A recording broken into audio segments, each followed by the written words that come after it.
Hello everyone, मेरा नाम है आकाश चमलगा और मैं आप सबका स्वागत करता हूं मेरे इस यूट्यूब चैनल बाला नेत्र द हिडन आई पे।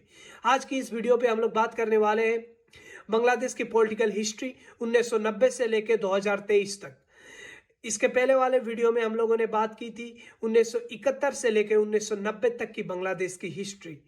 आप में से जो कोई भी मेरे इस चैनल पे नए हो या फिर आप में से जिस किसी ने भी मेरा वो वीडियो नहीं देखा है तो प्लीज़ आप लोग जाके वो वीडियो देख लीजिए। मैंने डिस्क्रिप्शन पे लिंक दे दिया है। 1990 के आते आते इरशाद के खिलाफ पॉलिटिकल पार्टीज का एक बड़ा समूह एकजुट हो जाता है। बीएनपी और अवामी लीग ने गठबंधन किया। जमाते इस्लामी बांग्लादेश और अन्य इस्लामिक दलों ने भी गठबंधन करके विपक्षी खेमे में शामिल हो गए। उन्होंने भी इरशाद के खिलाफ हड़ताल और विरोध प्रदर्शन का आह्वान किया।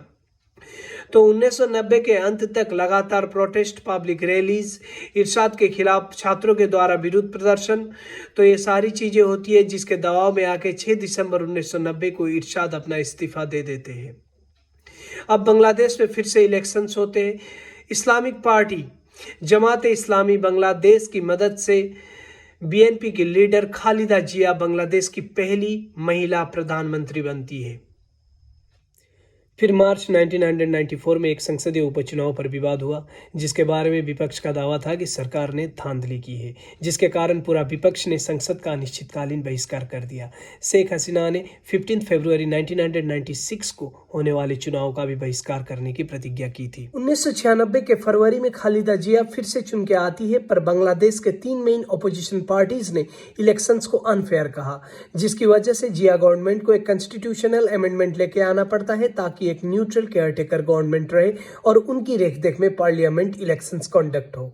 पूर्व मुख्य न्यायाधीश मोहम्मद हबीबुर रहमान को बांग्लादेश की इस कार्यवाही सरकार का चीफ एडवाइजर नियुक्त किया जाता है। चीफ एडवाइजर की पोजीशन उस समय बांग्लादेश के प्राइम मिनिस्टर के इक्विवेलेंट थी। फिर पार्लियामेंट के इलेक्शंस होते हैं। अवामी लीग को कई सारे सीट्स मिलते हैं और जनता पार्टी के समर्थन से अवामी लीग बांग्लादेश में गवर्नमेंट फॉर्म करती है, सरकार बनाती है। शेख मुजीबुर रहमान की बेटी शेख हसीना बांग्लादेश की नई प्राइम मिनिस्टर बन के आती है।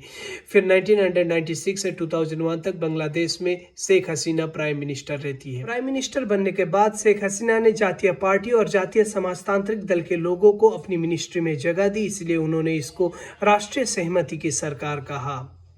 1997 के जनवरी के महीने में जातीय पार्टी के प्रेसिडेंट हुसैन महमूद इरशाद बेल में जेल से छूटते हैं और सितंबर के महीने में वो शेख हसीना से अपना सपोर्ट वापस लेते हैं। ऐसे में अब बांग्लादेश में सिर्फ 3 ही पार्टीज के पास 10 से ज़्यादा मेंबर्स थे, अवामी लीग, बीएनपी और जातीय पार्टी। हर बार की तरह इस बार भी कई सारे मुद्दों पर बांग्लादेश में प्रोटेस्ट होते हैं और इस बार भी करंट गवर्नमेंट के ऊपर दबाव बनाया जाता है to form a caretaker government, ताकि वो 2001 में होने वाले चुनावों को निष्पक्ष करे। बीएनपी के नेतृत्व वाले 4 पार्टी गठबंधन को संसद में 2/3 बहुमत हासिल होती है। फिर 10 अक्टूबर 2001 में बेगम खालिदा जिया बांग्लादेश में तीसरी बार के लिए प्राइम मिनिस्टर बनती है। ऐसे 2001 से 2006 तक बांग्लादेश की प्राइम मिनिस्टर खालिदा जिया रहती है।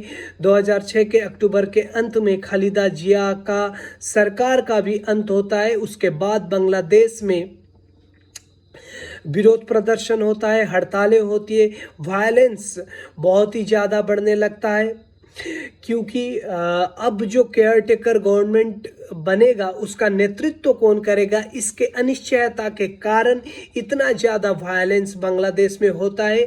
इतना होता है वायलेंस कि अगले ही महीने 40 से भी ज़्यादा लोग बांग्लादेश में मारे जाते हैं। अवामी लीग और उसके सहयोगी ने यह आरोप लगाया कि जो कार्यवाही सरकार है, जो केयरटेकर गवर्नमेंट है, वो बीएनपी के पक्ष में है। तो फिर सेना प्रमुख lieutenant general Moeen U Ahmed ने 11 जनवरी 2007 को सैन्य तख्ता पलट किया। सैन्य समर्थित कार्यवाहक सरकार सीटीजी का गठन संवैधानिक प्रावधानों के बाहर किया गया था। फखरुद्दीन अहमद को सरकार का प्रमुख बनाया गया। उक्त सैन्य शासन के दौरान राष्ट्रपति याजुद्दीन अहमद को बंदूक की नोक पर राष्ट्रपति पद चलाना पड़ा। लेफ्टिनेंट जनरल मोइन ने सेना के प्रमुख पद को अपग्रेड कर जनरल कर दिया। मोइन ने सीटीजी का शासन 2 साल के लिए और सेना प्रमुख के रूप में अपना कार्यकाल 1 साल के लिए बढ़ा दिया। सैन्य सरकार द्वारा दिसंबर 2008 में संसदीय चुनाव कराने के बाद 2008 में तख्तापलट समाप्त हो गया और सत्ता का हस्तांतरण अवामी लीग को सौंप दिया गया, जिसने संसद में 230 सीटें जीती थी। आधिकारिक परिणामों के अनुसार बांग्लादेश अवामी लीग ने 299 निर्वाचन क्षेत्रों में से 230 सीटें जीती और अब सहयोगियों के साथ उसके पास कुल 262 संसदीय सीटें थे। अवामी लीग और उसके सहयोगियों को कुल वोटों का 57% प्राप्त हुआ। अकेले अवामी लीग को 48% वोट मिले, जबकि बीएनपी के नेतृत्व वाले अन्य प्रमुख गठबंधन को 36% वोट मिले, जिसमें बीएनपी को अकेले 33% वोट मिले थे।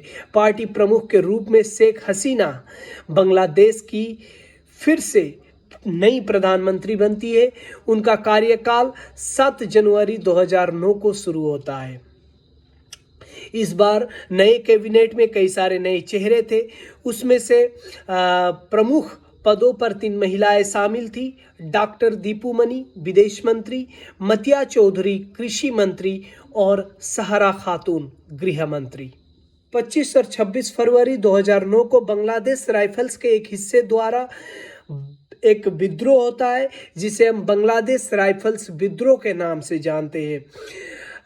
विद्रोही बीडीआर सैनिकों ने पिलखाना में बीडीआर मुख्यालय पर कब्जा कर लिया, जिसमें बीडीआर के महानिर्देशक शकील अहमद, 56 अन्य सेना अधिकारियों और 17 नागरिकों की मौत हो गई। उन्होंने नागरिकों पर गोलीबारी भी की, उनके कई अधिकारियों और उनके परिवारों को बंधक बना लिया, संपत्ति को नुकसान पहुंचाया और कीमती सामान लूट लिया गया। 5 जनवरी 2014 को फिर से बांग्लादेश में इलेक्शंस होते हैं और इस बार फिर शेख हसीना बांग्लादेश की प्राइम मिनिस्टर चुन के आती है। 30 दिसंबर 2018 को बांग्लादेश में इलेक्शंस होते हैं। इस बार भी ग्रैंड अलायंस की मदद से बांग्लादेश की प्राइम मिनिस्टर बनती है शेख हसीना। 2024 के फरवरी में बांग्लादेश में फिर से इलेक्शंस होने वाले हैं। तो इस बार भी हमने देखा कि बांग्लादेश में इलेक्शन के पहले बहुत ज़्यादा प्रोटेस्ट हो रहा था, छात्रों के द्वारा विरोध प्रदर्शन इस बार भी हमको देखने को मिला। लीडर ऑफ अपोजिशन खालिदा जिया और जो अपोजिशन पार्टी है बांग्लादेश की बीएनपी, वो अवामी लीग और शेख हसीना के ऊपर बहुत सारा आरोप लगा रही है। तो आने वाले दिनों पे हमें पता चलेगा कि क्या इसका रिजल्ट आएगा और क्या होने वाला है बांग्लादेश में। तो एनीवे, वीडियो शायद बहुत लंबा हो चुका है, तो वीडियो को यहीं पे समाप्त करते हैं। उम्मीद करता हूँ आपको आज की ये मेरी वीडियो अच्छी लगी हो, और प्लीज़ मेरे चैनल को सब्सक्राइब कीजिए, वीडियो को लाइक कीजिए और शेयर कीजिए। Thank you so much.